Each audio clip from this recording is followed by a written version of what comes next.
You can hit. Here we go. All right. Well, welcome to spring, I think. Maybe for those of you that are in Alberta with me, oh my goodness, this morning at 7 a.m., I smelled spring for the first time. So pretty great. Who's in Alberta with me? Keith, I know you are. Yeah. All right. So who else is in Alberta with me? It sure feels great. So welcome, guys. Welcome to Tactical Tuesday. Now, today is a little bit funny. It's something that, like, we've heard the Smith maneuver a million times. We've heard all about it. We know about it. We know we all should be doing it, blah, blah, blah. I even was set up for it, had the right, mortgage product, because of course it's very specific, had all these things like all set. And you know what? It's kind of a pain in the butt to run. So we stopped. And, the whole point of putting a mortgage on our house was to use the Smith maneuver. So it was just kind of a real disappointment that it became so tedious. And so what Keith is here to talk to us today about is, what are some SOPs? What are some standard operating practices that we can put in place to make this a whole lot easier? And he's been implementing the Smith maneuver for his own use since 2005. So 20 years of, knowing exactly what we're going through. And he's here to share with us some of those things. So welcome, Keith. Hey, Tiffany, great to see you again. Always a pleasure. Always a pleasure too. Okay, let's see here. Who do we got on? Just gonna grab into some of these comments and check out who do we have. It's always interesting to see. Okay.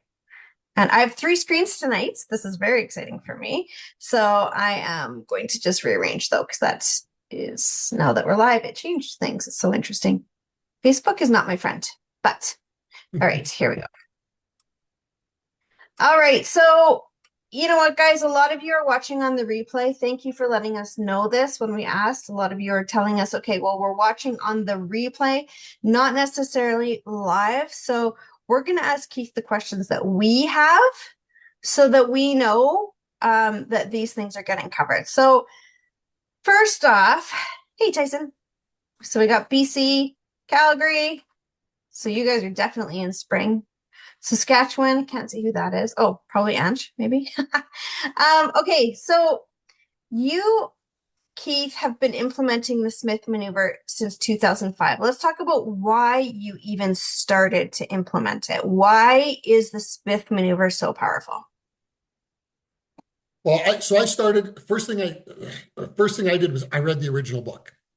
So I started reading the original book in about 2004. That little I tiny did too. That little tiny one. Yep. And just so you know, like, that was a complicated book. So, like, good on you for making it all the way through. Because I remember when it came out, Yeah. and it was a powerful strategy, but it was a bit technical. So, yeah. Yeah. So read the book, and it just, worked out where property prices happened at the time and with the mortgage financing we had and stuff. And we were just getting into in real estate investing. So we were able to, first thing we did was we were able to use the equity for helping us buy the first real estate. So we used equity as our down payment. So that was our first piece of doing the Smith maneuver, using equity from our home. So that was number one. That's the easy Okay, part. well, that's pretty cool. Yeah. And that's the easy part. That's the easy one. Yeah.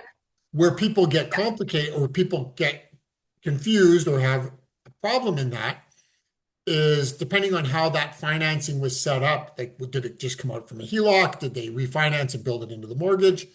We had refinanced to build it into the mortgage. So you had to understand how to do the calculation to figure out the interest. And it's quite a simple calculation.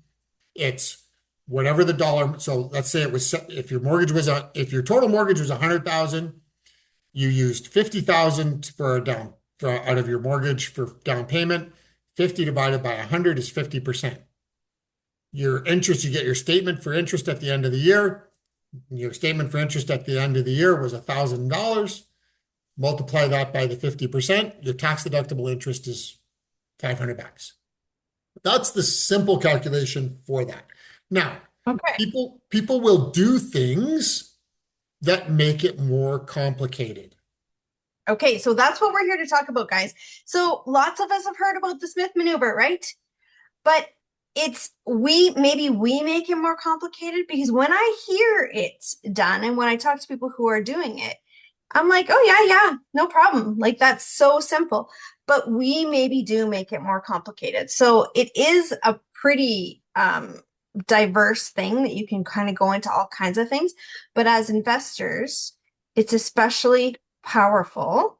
So yeah, hey, Chris, good to see you. Haven't seen you in a bit. And Joanne, okay, yeah, so we are now officially cross country. We're from, oh, and Mike. Awesome. Good to see you guys all. So the whole point of the Smith maneuver is that we can write off the interest that we pay on our mortgages, on our principal residence. Okay. So yes, as investors, there's an add-on that we can use and it's powerful. But as individuals, every person in Canada, whether you're an investor or not, can be writing off a portion of their interest. So, for example, Keith, you used an example of a $100,000 house. Average house price across Canada, let's say, it's around 500,000. So, if we were to use a number of 500,000, what would the average write-off be for someone who's using their principal residence with the Smith maneuver? Well, the short answer is it depends. Because it depends on what percentage of that mortgage has been Is used for yes. investment. As I was saying it, I was realizing it. Okay, so right. So the key is that by law, CRA allows us to write off if we get a loan to go into business, if we get Yeah. a loan to buy a rental property, if we get a loan to make money, CRA says then you can write off the interest off of that loan. So the beauty of the Smith maneuver is that by using your principal residence and the equity in your house, you can essentially take that portion as a loan, again, which CRA allows if you're using it for investment, allows us to write off the interest portion. So, for example, I know somebody who's writing off $40,000 a year. So I also know someone who's writing off $12,000 a year. So if I'm making 100 grand and my income becomes 86 or 88 grand, that's a decent tax write-off, right? Well, because it's It probably 40, because you're probably in a 40% tax bracket. for sure. So Yeah. 40% of 12 grand, right? That's $3,600. So for $3,600, what am I going to do for $3,600? Again, that's tax-free dollars. So So, now your options are wide open. yep. So your Okay. options with that 3,600. So one, if you haven't fully converted your mortgage, you can use it as a lump sum pay down on your mortgage to make more available for investment. So I can put that $3,600 down on it on my mortgage again, which gives me more room on my line of credit, which allows me to keep going. It Yep. allows you to do further investment. Mm-hmm. So if you're not fully converted yet, that might be one. Some other people go, nope, that's my tax money. That's my free money. Some people Sure. use it to put into their whole life insurance policy, to fund their whole life insurance policy, which can be another investment tool. Some people go, that's vacation. That's our Yep. vacation. That was, we worked our ass off for the year. That's for vacation. So we're going to Yeah. use it. We're going to use it for vacation. Some people go, it's going into the kids' RESP. And that's going to help us take advantage of the grants that are available to help top up the RESP. So what you do with that tax return is up to you, but be aware that whatever you choose, you have to choose it in the right way. You can't pay down your mortgage and then decide to use it for fun things or other things. If you're going to use it to pay down your mortgage and then try to pull it back out from the line of credit, you really need to keep things in order and use it for unregistered investments. However, it does happen where that's best intentions, and something happens Yep. unexpected that you have to, and it's okay if you have to, you just have to track it and paper it so that at the Okay. end of the So, year, you have, you know that your amount that came out of your HELOC was 100,000, but out of that 100,000, 3,600 was used for personal. Now you have to have that, you have to be able to make sure that you account for that because the last thing you want to do is go to a CRA audit, have them catch that and go, no, we're not letting you write off any of it because you intermixed and you messed yeah. up your deductions for who knows how many years because you didn't Okay. do that property. But that's And this, why the right lender, if you use the right lender with the right mortgage, readvanceable mortgage product, you can actually do tracking of such things to keep them separate. And not all lenders okay. offer that.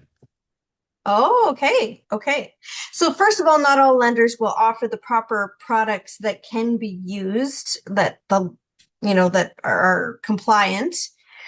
And then not all of those lenders have the easy reporting that would help us to track. So good to know again why we would work with someone like yourself who is a Smith Maneuver certified mortgage professional. So we would work with someone that knows what they're doing. Trying to do it on your own does not work. It's a lot of people, I mean, some of this stuff is super fun and super cool and so exciting, but definitely overwhelming. So tonight, guys, is about those pitfalls. So this was one of our pitfalls. This is one thing that is a huge no-no. So if you're doing the Smith maneuver or you want to, yes, you can track it. Keith is telling us there's certain lenders that even make that easier. But anytime you mix business money with personal money, you are just inviting a headache and you're inviting an audit. None of us want to be audited, even if we're doing everything exactly as we should be or think we are. There's always going to be something we're not doing quite right. We don't want to be audited. So, one of the first pitfalls, Keith, is business write-offable Mixing personal with investment. with investment. Thank you. Don't mix Okay, so personal with investment. And if you have to, you need to paper it, print out transactions, keep them in your history, because if you do get audited, you need to be able to prove that you were diligent in not deducting the interest for that. Now, this is where having a good accountant that understands what you're doing with the Smith maneuver as well. Preferably an SMCP accountant. I know that not everybody works with an SMCP, so which then you is need Smith Maneuver certified professional. professional. So if Yeah. they're not working with one, then their accountant needs to make sure that they clearly understand how, what, how and what can be deducted and where it gets deducted properly on the tax form. Because I've had many clients that I've talked to where they're like, I think we're going to need to change accountants because our person is like a bookkeeper but does our accounting. They're not a CPA. They're a Yeah. they're a tax professional. So H&R Block employs tax professionals. Don't be fooled by that. They are not actual CPAs. So you should be using a CPA if you're going to do the Smith maneuver. And you may think, well, the cost, it's going to cost me so much. You know what? It costs you a hell of a lot more in time if you get audited. And usually most CPAs will have a program or offer a service that of audit protection or something like that. They usually have something like that, where if you get audited, they have a program where you can, you maybe pay an extra 150 or $200 a year, but they give you audit protection with that, where if CRA comes back, they will take care of that audit trail. Okay, Submission to the so CPA. let's pause and let's paraphrase that again, because that's another key point that I actually just learned from a client of mine who has for years been using an accountant, non-accountant. And I was like, what do you mean? And he's like, well, he's not an accountant, but he does accounting. And I'm like, I don't even understand that term. So, It's not so yeah, it's not a licensed term in Canada. So in Canada, You can only use the term realtor if you're a licensed realtor. You Right, can it's only use the trademarked. term mortgage broker if you are a licensed mortgage broker. You're supposed to. Right. But when in a lawyer, you can't use the term lawyer unless you are a lawyer through the Law Society. Right. Accountant is a free for all. Unreal. I never knew that until literally this week. Yeah, it is a free for all. Okay, so first off, guys, we want to use accountants. And here's the thing. Yes, the accounting person is cheaper. I know Maybe. exactly, maybe. Okay, sure. But let me tell you, the power in a CPA and what they can do, there's lifetime deductions you can use. There's all kinds of things that you really should be taking advantage of. If my tax bill is kept low, but my accountant's bill is kept high, I consider that a decent thing. That's a pretty good problem to have. Because your accountant, your expenses for your accountant are tax deductible. That So, too, for sure. but your taxes that you pay are not. Correct. Yes. Robin Chapelski, so very successful. You're going to blush at this. And you're not even here for me to see you blushing, but I know you're going to be blushing, Robin.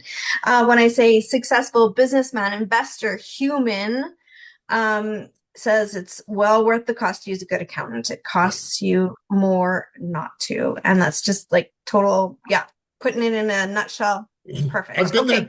been there, done that, and I used who I thought was a good accountant, and we ended up getting audited. They didn't have an audit protection program. Their lead person in the firm um was a CPA, but the CPA actually wasn't the one doing the taxes. Ugh, brutal. Okay. And then we ended Also, up this getting audited. audit And so protection thing I've never heard of either. So that's really great too. That's fantastic. I've never heard yeah. of that. Um, So that's one of the so that can be a pitfall. So a pitfall is so this pitfall can start with the borrower intermixing personal and investor funds from the line of credit. So that's where it can start. The next step okay, is so that that's a then they huge pitfall. that's a huge pitfall. The Okay. second pitfall is not having the right accountant to do the accounting, which is kind of like your backstop to you screwing up by them asking you the specific question about, so of this interest, were any of the funds that were you're deducting interest, looking to deduct interest for, did you use any of them for personal use?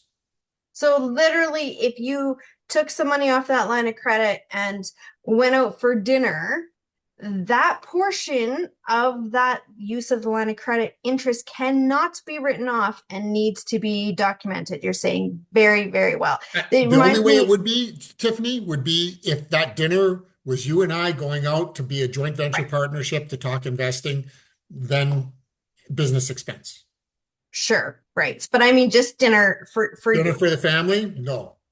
Yeah, or a trip or whatever it is, a Whatever. dirt Yeah. bike, whatever. Yeah. So so um that's where you see a lot of people falling off in the Smith maneuver is that you've got a line of credit. I mean, you've got, two, $300,000 equity against your home. You want to take a vacation, you want to buy a vehicle, you want to, it's a nice, beautiful thing. And for those that don't understand quite what the Smith maneuver is, you have a mortgage on your home, but every payment that you have brings down your mortgage, but it's tied to a line of credit that then goes up a little. So every time your mortgage goes down, your line of credit goes up. And so it ends up that you pay off your mortgage faster, yes, but you end up with a line of credit that you can use all of or not use all of, but you can be using that for investing. And so um, well, I don't know where I was going with that initial thought before I explained the Smith maneuver. Uh, oh yeah, you have this beautiful option of having all this, Equity available to you. equity, right? So now what do you do with it is very, you can't just go buy a car with it and then expect to use the Smith maneuver. And that's where you said you see a lot of people messing it up, And getting again, themselves in trouble.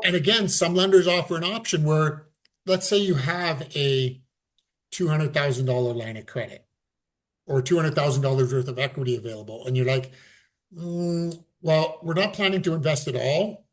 We'd like a little maybe for our own cushion. Okay, great. Let's say it's 50,000. Okay. Let's ask the lender to set up two separate lines of credit. Let's split the line of Oh, credit so that you have one that's your that if you wanted to use it for that's personal, nice. you can. If you want to, if you the other the rest, the other one's for investment. So that's one way you can Okay, do it. That's one really possibility. nice. And let But me just tell you guys too. most people don't think of it because they're like, no, we're good. We don't need it. We're good. Because I'm going to be honest here. If you're using it for investments that are unregistered, that are not real estate, let's say, in the event that something happens, you can pull money out of that investment to use it to pay for that personal expense that's an emergency. Right. And because you've been investing in there, you should not be in violation of your deductions. You have to, now, if you just did it, you did it today, and then 30 days later you went and pulled it out to do that, the CRA is probably going to have a problem with that. But if you did it and then 12, 13 months later, you had to pull some money out for, they're probably not going to blink an eye. Okay. So I really want you guys, I want everyone to be well versed in the Smith maneuver because I really truly believe it's one of the most powerful tools that we have available to us as Canadians. I really, really do believe that most of us probably should be using it, but I also know just from the last, say, 8 to 10 years of a lot of people trying it that there's some pitfalls. So that's what we're talking about today. Okay, guys, pitfalls in using it. Again, one of them is mixing business and personal. One of them is not tracking things properly. What is another one, Keith? What do you see? So Keith's been using this since 2005. Forgive me, Keith. I'm going to repeat a lot because we have a Yeah. lot of people that come in and out of the Yeah. recording, don't watch the whole thing. So you've been using it since 2005. What is another pitfall that you see that people have done all this work and it's a bit of a shuffle to get yourself there into being able to use it. And then we fall off the wagon and we stop using the beautiful, powerful bit of it. What's another pitfall you see? They don't understand how to use the debt swap to their maximum advantage. All So right, explain it. debt swap is you have liquid investments over here. You have a mortgage that you over here. So you say you have liquid investments of 100,000. So stocks, let's say stocks, okay? Yes? Should be stock savings. You have liquid investments over here that are they could be registered or unregistered, that they're over here. You have this $100,000, but you Okay. have a $400,000 mortgage over here. Well, all you did was take from your paycheck to build up this investment over here of 100,000. Well, you actually now could take that 100,000 out, pay down your mortgage by 100,000, get that $100,000 back out, whether it's through a refinance. We often do this through a refinance or through the line of credit, put it back into the investment, and now you've converted $100,000. So now the interest on $100,000 is tax deductible.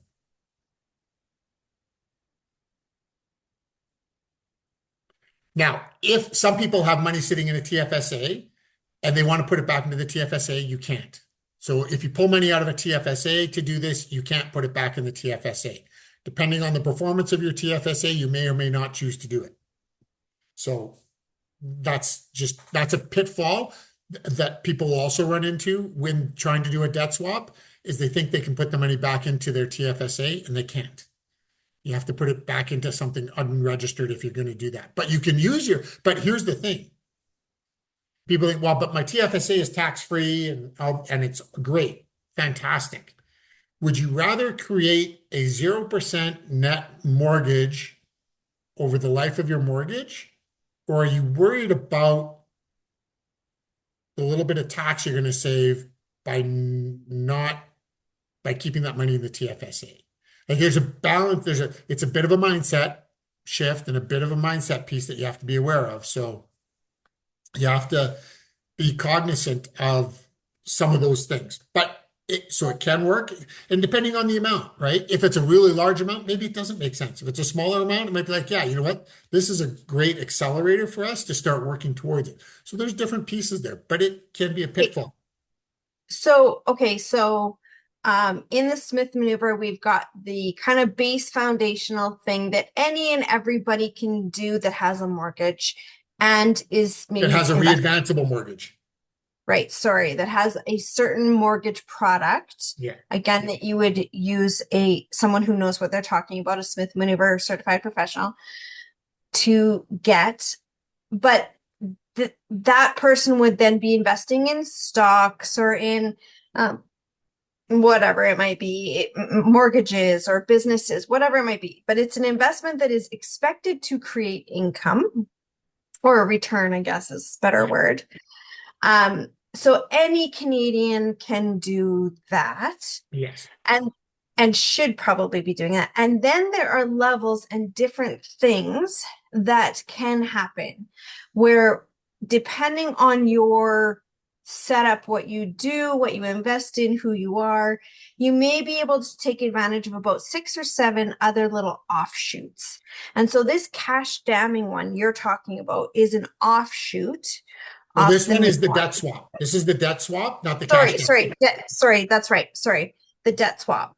So what Yeah. you're saying is when you already have debt somewhere that you're using for investment, but you haven't taken advantage of being able to write off the interest, there is a way to swap that out for a kind of debt that can be written off. Yes, you want to swap. You're swapping. Okay. You're going to swap bad debt for good debt using liquid investments that you already have available to you that are not that weren't used in that way. So that's the advantage. That's the trick there. But doing it in the right way. And Yeah. so that's an important piece is doing it in the right way. And when that money comes back out, you know, a mistake people make is they get the money out of their line of credit and they put it into a checking account. That's that's a pitfall. The money needs to go from the line of credit into a savings account, then into the investments. Unless the money can come right out of the line of credit to the investment. But it needs to go into, Okay. because what's the purpose of a savings account, Tiffany? Earn, Save. just earn interest. Okay. Sure. But what? Okay. But But that if you're automatically triggers the Smith maneuver. Okay, I see. Okay, because I'm like, why can't you just put it in your checking account and then transfer it straight back out It doesn't immediately? earn interest. Checking It's not going account to earn doesn't earn interest. interest. Savings account Okay, earns interest. okay, this is another huge tip. That's another, see, you don't even know, Keith, what you're even giving because that alone, now when CRA, if CRA wants to look at it, there's immediately an interest earned. Do you have to leave it in there for a day? No, because no, but I would call it, It's the I would, intention. you can call it the Smith maneuver clearing account. Let's call it your Smith maneuver clearing account. And it's a savings account. Any money that comes out of the line of credit first moves to your Smith maneuver clearing account. Then from your Smith maneuver clearing account, it moves into the investments. Okay, I like it. Smith, so you would have a savings account just for your Smith maneuver Just stuff. for your Smith maneuver transactions. You know what? That alone, actually, now that I think about it, that alone would have probably made things a lot clearer. Also, having even someone commented too saying like, yeah, one portion of your LOC for personal use, one portion for investment use. Just those two things already, I could see like even I, who's not very process driven, even Mm. I, those things would really help me be able to implement. So Yeah. thank you for that. Also, Corey Crean, I liked when you said hell from YYC, not hello from YYC. That hell, that's what she put. Hell from YYC. I'm like, hell what? Yeah. Anyways, it's Hell just yeah. Hell yeah. hell Let's do yeah. the Smith Hell maneuver. There yeah. we go. Yeah. My thing is heck yeah, but hell yeah works too. And also Robin's like, is YYC really hell? Yeah. Yep. No, actually, I love Calgary. I know as an Edmontonian, I could probably get in a lot of trouble for saying that, but I actually really do. So, guys, if you have questions for Keith, honestly, I think that we've probably asked all the questions that we know to ask. No, Like, not but yet. no, well, we have, but you know the stuff that we don't know. Like, you know how you don't know what you don't know, Yeah. but you know what we don't know. And so I'm just going to ask you. So we've got mixing personal and rental expenses. We've got not using a debt swap um, availability properly, not using a savings account as as your exclusive Smith maneuver account, and having a lender that will separate so that you don't have to track your personal versus investment stuff, because that right there is like keeping a fuel log. How many of us keep a fuel log with our kilometers Yeah. actually accurate? We don't, and therefore we don't write off our kilometers. I'm going to guess that that's the majority of us, but that would take that away. So these are big little big things that really help. What else do we have Don't forget that about we the don't accountant. know? Don't forget about the accountant. Yeah. Not using the right accountant is one of the other ones we talked about. I So we're at just five. that We're at five. We're already at five. We're already at five, and we're not done yet. we are not So even close. one of the other pitfalls that people run into Hmm? is they go, well, I'm just gonna go to my bank and get them to get me a line of credit Mm-hmm. so I can implement the Smith maneuver. What they don't realize is all they're getting is a separate line of credit. It's not going to be a proper readvanceable mortgage to help them be able to fully implement the Smith maneuver to do that. Now, some people may do it because they're midterm on a lower interest rate mortgage.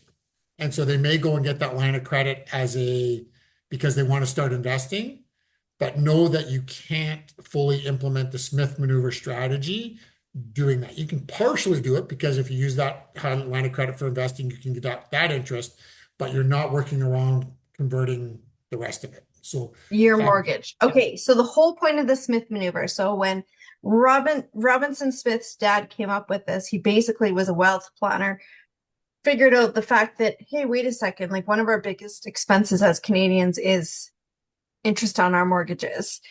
And the government allows us to deduct interest if we're investing. Why don't we try to merge these? So he came up with this maneuver, which is brilliant. Um, but it has to be a certain type. So you're saying if you go and get an LOC or a line of credit, sorry, that is great and you can write off interest from it. But what you're not going to get is the paying down of your mortgage while your line of credit goes up. And the correct. line of credit is accessible money anytime a mortgage is not. And so Yeah. that's the difference is in your power of controlling that extra equity that you have versus having it sitting in a mortgage but not Yeah. being able to control that equity. Yes. Correct. Correct. All right. Okay, so I've got a couple questions here we're gonna hit.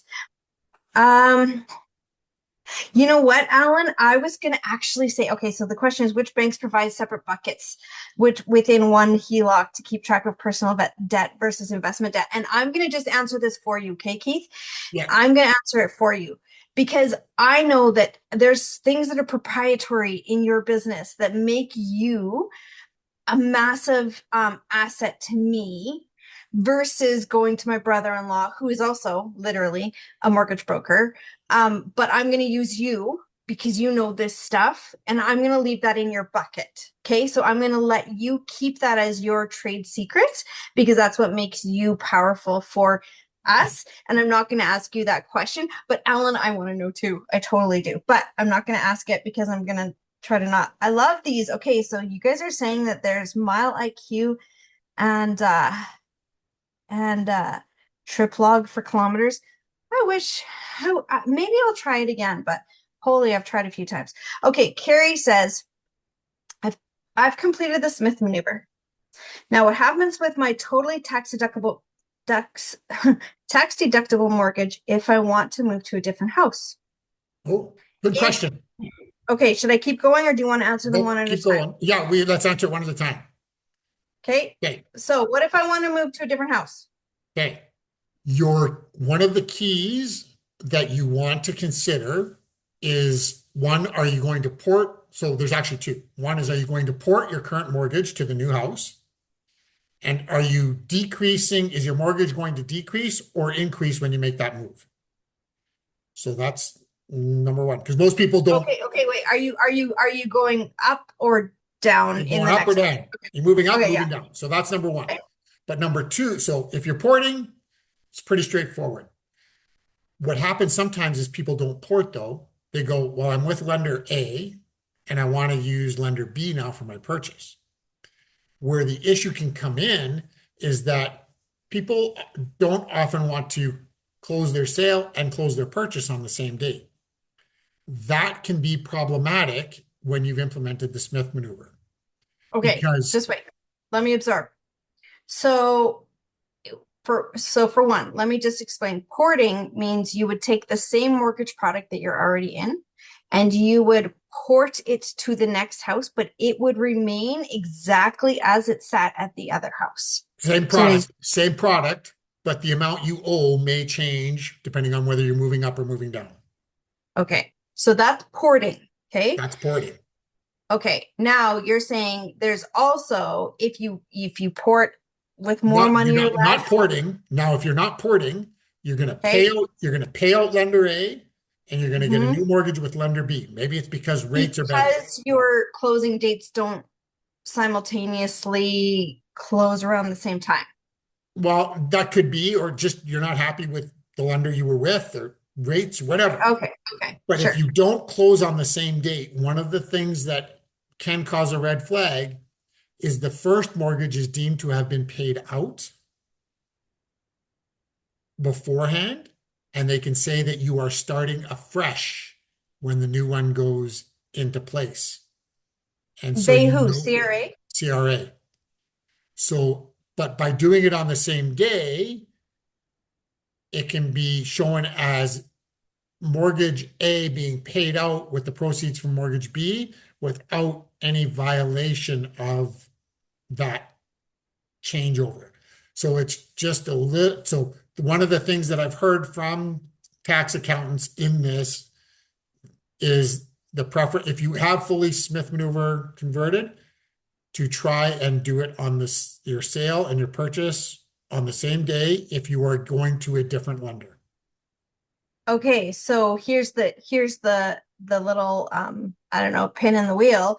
Carrie says any considerations if we want to build a new house. Well, the question is when are you selling your current house to move in and build the new house?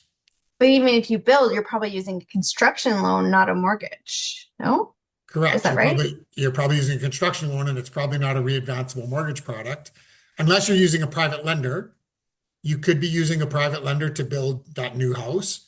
And then you could, if when you sell, when the build is done, you might go, well, now we're going to sell our house. And you Yeah. sell your home and you port the mortgage over to the home that was completed, and that pays out the private lender. Okay, so Carrie, I don't know if you're still on. If you are, please put like ask your questions, your follow-up questions. So he's saying you almost need some bridge financing, so you would keep that same product going, which again, like bridge financing, now you're like, oh, well, there's higher interest, but the money that you're saving by keeping the Smith maneuver going, it should, I would think it would cancel it Well, out yeah, 9 numbers interest percent, deductible versus non-interest deductible because right? right? And So what's Carrie, happening with the house that you currently live in? Are you selling it right away? Are you waiting till the build is done to sell it? Like, what are you doing? That's okay, important there. okay, okay. So what if you don't want to, or what if you're not in a position to get a private lender to bridge you in between your mortgage on your home right now and the construction that you're building a new one? Are there any other things we should know? Some things there's no solution. Some things there's just not a great solution to. Fine. It's just I want to pick your brain because I Yeah. know you've got a lot in there Some that you some don't things some necessarily. things unfortunately in some situations it just doesn't work because the product's just not right because you can't because for example the construction mortgage doesn't fund like if it's a construction draw mortgage it doesn't fund the same way that your current mortgage is set up and often that lender won't even do a construction mortgage so you just there's so many impediments and things that would get in the way of all of So that. really, I mean, it would be great to keep once, like Carrie, as you know, once you're set up and you've got it all rolling, it's like you don't really want to disturb it because it's a beautiful monster once it's just, rolling, Yeah. right? So here's the thing, Tiffany, is the one piece I don't know from Carrie is what's the investment tool that they use to convert? Is it all real estate? Was it all cash damming in real estate? Is there other investments involved? So depending Why on does that matter? because if they have other unregistered investments that have value, then there's the potential for them to be able to, when the build is done and they get set up for a new proper readvanceable mortgage, and they might not be in that they're starting over on the Smith mover essentially, they could do a debt swap and they could accelerate the conversion on that mortgage on the new home to help Oh, accelerate. yeah. Yeah, yeah, yeah. Okay. Okay, yeah. And See? then they could start the cash damming again and and start, other things. So it's a possibility that it's something Mhm. that has to be considered. And that's why each person's situation is so unique because different things come up. And I mean, we're we're 45 minutes in and we haven't even touched all of the pitfalls yet. Sheesh, right? We're on number no, we've only done two. Oh my We've done gosh. Okay. six. We've done six so far. What? Well, we have six like cool things and key Yeah. points or whatever. But of our five Yeah. issues that you see a lot of, I think we're only done two or three. But okay, so let's head on to the next one. Carrie says, "Thank you. This all makes sense. Thank you. So good job, Keith. Thank you Excellent. for doing that. So many people learn when one person asks questions. So thank you for asking the question too, Carrie. Um, Okay, not using the desk. Oh, improper cash damming. Now, it has been a couple of years since I read the book and have been. Remind me, what is cash damming? This is for So investors only. using the rents from your investment property to pay down your mortgage and then drawing money back out to cover the expenses on the rental. Okay, so cash damming is for investors only and is Yes. where we take in our rents and we put it straight on our line of credit rather than putting On it our into mortgage. Put it on our on, mortgage, on our mortgage. mortgage Sorry. term, on our mortgage term, and then draw back from the line of credit for the expenses to cover the property, Right. the Okay. rental And property. that again is like doubling up because as investors, we can write off the mortgage interest, but now that is doubling up on that. So, yeah. Okay. So, improper cash damming is how you phrased it. Yes. So people, no, I don't want to say people, it's the wrong term. Investors often misinterpret cash damming or don't work with proper certified people and get improper direction. Okay. Proper cash damming is you should only be taking out of your rents the amount that is equal to your expenses and drawing back out from your line of credit the amount equal to your expenses. Because Okay. See, where's that money? Because where's that money generally going? You're taking it from your line of credit back into your checking account. This is how most investors do it. They're not putting it through their Smith Maneuver clearing account. They're putting it back into their checking account. And that's okay. And if you cash down and you do it that way, that's okay. That will still be okay on the write-off because it was used for investment purposes. Where people make a mistake is the rents are $4,000 a month. The expenses are $3,000 a month. They put $4,000 a month onto their mortgage It becomes available in the line of credit. They pull $4,000 out and put it back into the rental property account. Guess what they just caused? They just caused themselves a problem because that $1,000 was not used for expenses because your expenses were only $3,000. But wouldn't I, so what I believe what I did ish was we took 3,000 off the line of credit then and paid expenses. We didn't Which is take the, fine. we left 1,000 in there. That's fine. And that's okay to Okay. do that. To do that, to leave the extra 1,000 available in the line of credit is fine. But that's not, Or, or take the $1,000 and put it into the Smith Maneuver savings account okay, so other you're or saying another investment. put 3,000 on the mortgage and put 1,000 somewhere else and then re-advance to yourself the 3,000 off the line of credit. Yeah. And the other 1,000 from the line of credit use for put it into your Smith Maneuver clearing account for other investments, put it in the Smith Maneuver clearing account as your Okay. investment account where you're going to pay for extra expenses, whatever it is.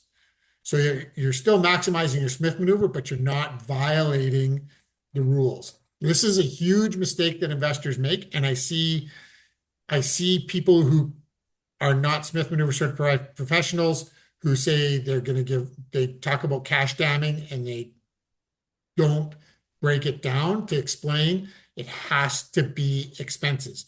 If your expenses are $2,691.72, you either transfer that amount or less, not more. But you would just transfer that amount so that you can see that it's money in, money out. Yes? So that's just Correct. easy. Yes, that's what you. Okay.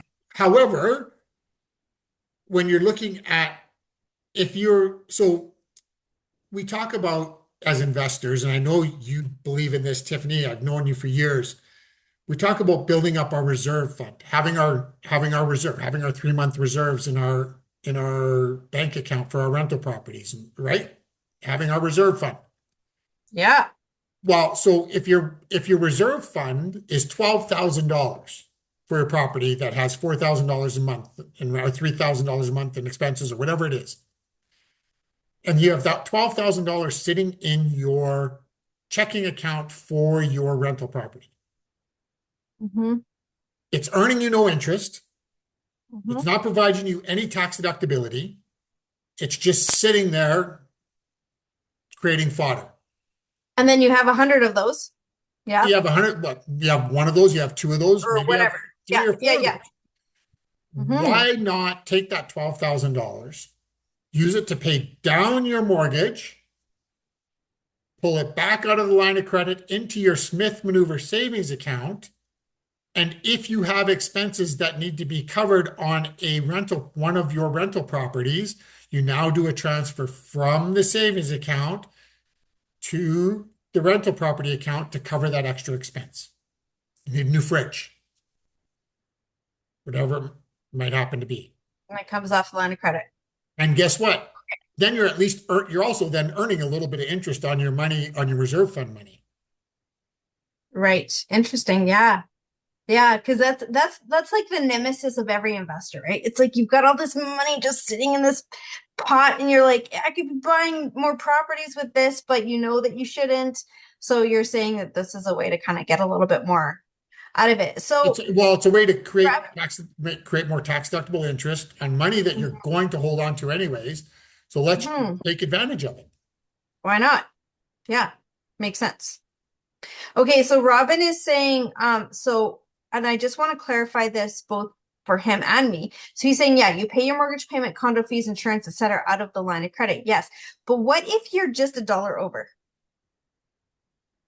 Screws you over, right? Screws you over. Okay, so let's say that I know that in general, my mortgage payment, condo fees, insurance, blah blah blah, whatever is going to be 1,900 a month, let's say. So I'm going to take out 17 from the line of credit just to be sure. Is that what I'm going to do?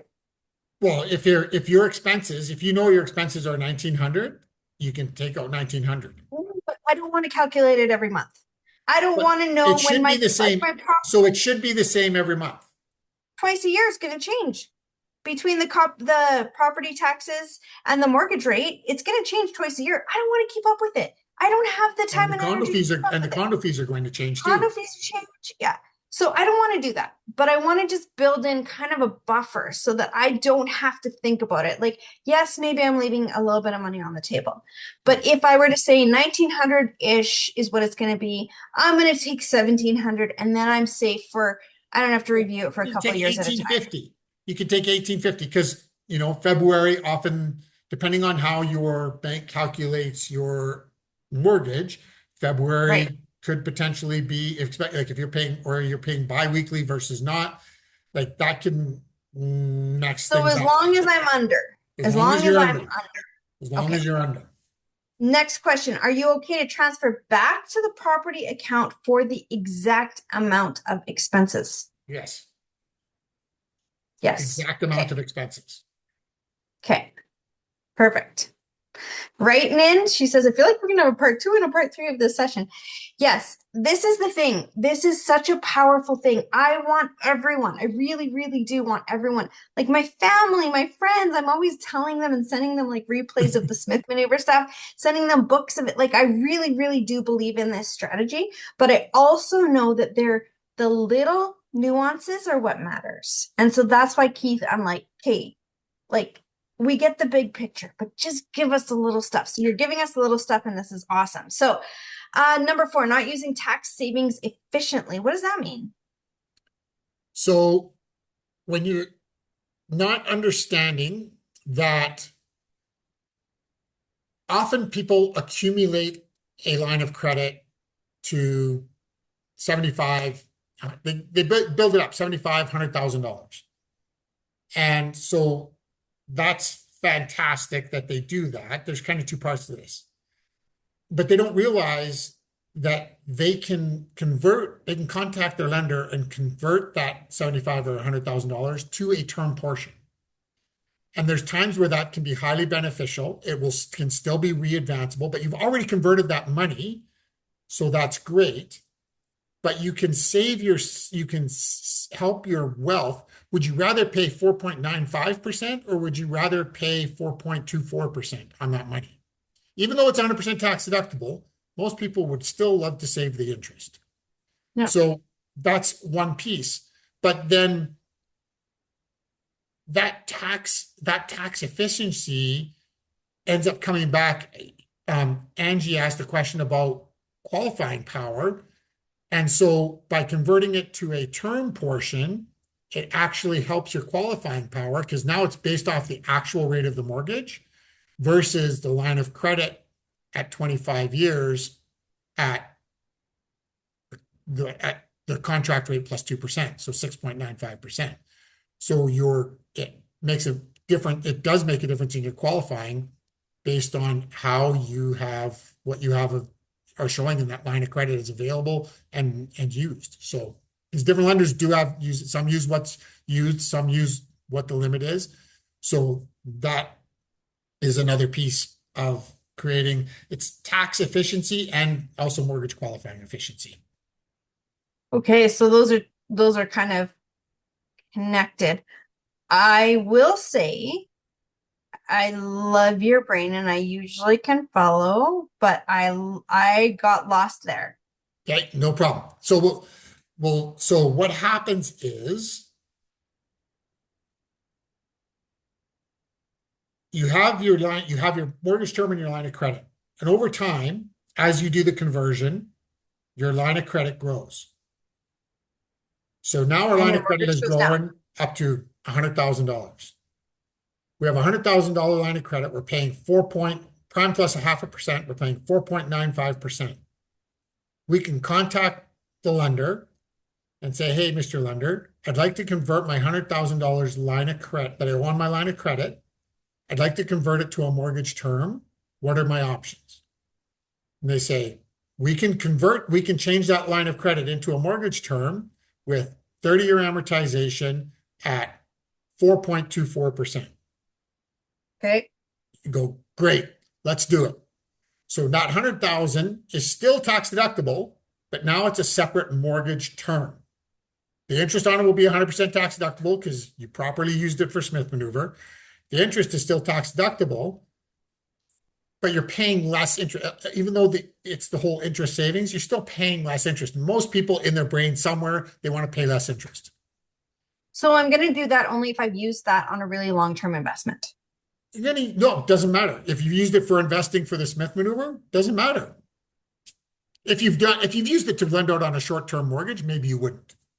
Sure. But it depends I on thought it whether, had to be a line of credit. I thought it had to be a line of credit in order to write off the interest. no, it just has to be borrowed debt. Did you know that I've helped clients refinance their vehicle, which they've used for investment, and then they've written off 100% of the interest on their car loan? No, I did not know this. No, I did not. Okay, Keith. Keith at enrichmortgage.ca. Do you see why we need to like work with someone who knows what they're talking about? Because holy Hannah. Chris says, I'm good for one more hour tonight. Um, oh, look at that. Angie had the same thought, right, Angie? It's like, okay, she put in your contact information, your phone number, and your website. Your email is Keith at Enrich Mortgage. What? Right? We could keep going. And you know what? I'm not going to worry about time too much. We've got like 2 minutes left, but I'm not going to worry about time too much because I feel like this is all what we do now is we jump into Ignited, right? So Yeah. Fearless knows we do our Tactical Tuesday, then we go into Ignited and we do more of a Q&A and in-depth kind of grab. But I feel like we've still got lots of basic information before we do that. So, okay, so I'm not going to worry about the time. Are you okay for time, Keith? I'm good. Yeah, I'm good. Awesome. So not using HELOC as the rental property extra expense account. So, and that kind of goes to, we kind of covered that already with regards to people sitting on a pool of Okay. money in their rental property checking account and not moving it through their mortgage to lower their mortgage and then have it either available through the HELOC so that it's there available, or it's available moving it into the Smith Maneuver savings account so that they create tax deductibility on that same money, but it's readily available through the savings account. The reason this is important Hmm. is maybe even less so about the Smith maneuver and more so about wealth building. Mm-hmm. Paying that extra $5,000, $10,000, $30,000 down on your mortgage means that the amount of each monthly payment that you're making on that mortgage, greater amount is going to principal every month once you do that. That's just Right. long-term, smart wealth planning, whether you use that money to pull out of the line of credit and put it back into the Smith Maneuver savings account and go from there, or whether you just let it sit available in your line of credit to use it as your line of credit as your emergency property fund. I know this can be Yeah. more difficult with a JV property. So a JV property, you would likely move it through the savings account, then back in so you did it.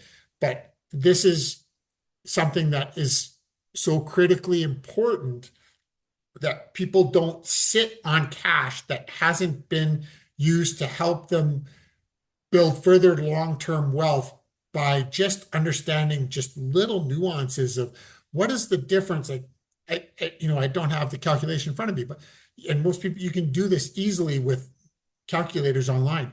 If I make an extra $10,000 of payment down on my mortgage this year, what does that change for my amortization and my payout timeline?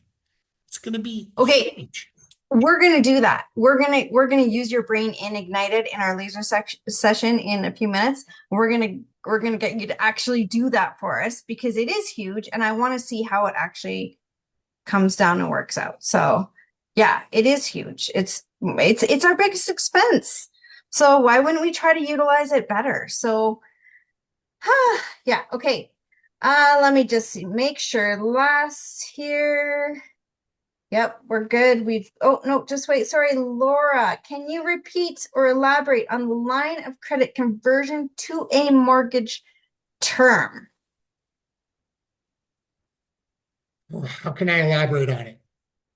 The purpose is the purpose of converting it is if you are an active investor, it can help you improve your your debt service ratio because the term payment will be lower than the calculation used by the lender on a line of credit payment. So that's that piece. The only, and as a broker, once I do a mortgage for you and you're at the lender, you have to contact the lender you're with. You have to contact that lender to ask that lender about converting what you owe on your line of credit into a term portion. The one key to make sure when you ask that question is to make sure that that term portion will it still be readvanceable? Will that be part of your readvancing as you make payments on it? So that's one thing to just be aware of. So if you're going to do that, then the key question is to make sure that, is it still readvanceable? Therefore, is it still write-offable? No, it's always write-offable. It's But is always it right still off about. so is it still readvanceable so that you can still use it for other things? Correct. That's the key question. Yes. So you can still use it for That's right. additional investing. So you can almost like so you can like kind of double up your Smith maneuver. Yeah, like double dip almost. Almost, yeah. Yeah. Yeah, makes sense. You're welcome, Laura. She says, thanks for answering my question. Yeah. Yes. It would be Okay. like, so I'll give you an example of that, Tiffany. Okay. So even in our own situation, like, because we fully converted the mortgage when we did ours, we fully converted over 2 years. Okay. But over time, we've had, I mean, the life of So investors what does that mean? What that means is you went from having a mortgage went from to having 0% a tax full deductible interest to 100% tax deductible interest in 2 years. within 2 years. Okay. So that means a lot of pay down and whatever else, a lot of maneuvering, so within 2 years. Okay, now continue. But we still have used that line of credit to help pay for the unexpected. As we know, the life of investors is not all roses and butterflies. No. Right? There's often more thorns and skunks than there is roses and butterflies. So, right? But it's worth it. But it's worth it. But that's where, so even though and we moved our line of credit into fixed portions, and as we've made payments, our line of credit has, that continued to grow for us so that we could continue to have access to more line of credit for either additional investing or to cover those unexpected expenses. So. Yeah, makes sense. Okay, guys, we are going to jump into laser. Now, if you don't know what laser is where us as Igniteds, a small group of our coaching little Ignited family, we get together in a laser in a Zoom and we ask questions and we break stuff down and we figure things out on a one-to-one basis. So that is our laser sessions. That's within Ignited. If you have questions about Ignited, we are doing an open house on March 26th. So join us for the open house. We will have a discount to our Ignited program that night. But in the meantime, we are going to wrap up Tactical Tuesday. But next week, guys, I'm really excited for this one too. Keith, across the country, we've got mortgages that kids cannot afford. How are our kids ever going to buy a freaking house, right? So parents become the bank. So we've got Dion Berg coming on to talk to us about how do we structure things in a safe, smart, way, but yet help our kids, because if we don't do that, the next generation is going to be renters, which is also fine. Maybe that's okay. But if we're going to be parents that bankroll our kids, what's the best way to do that? And so next week, guys, is going to be really super cool. So I'm going to jump off. I'm going to hit goodbye. We will see you next week for Tactical Tuesday, all of you. And for those of you that are ignited, we will see you over in laser session right away. And I'm going to try and find the stop switch. And there it is. All right.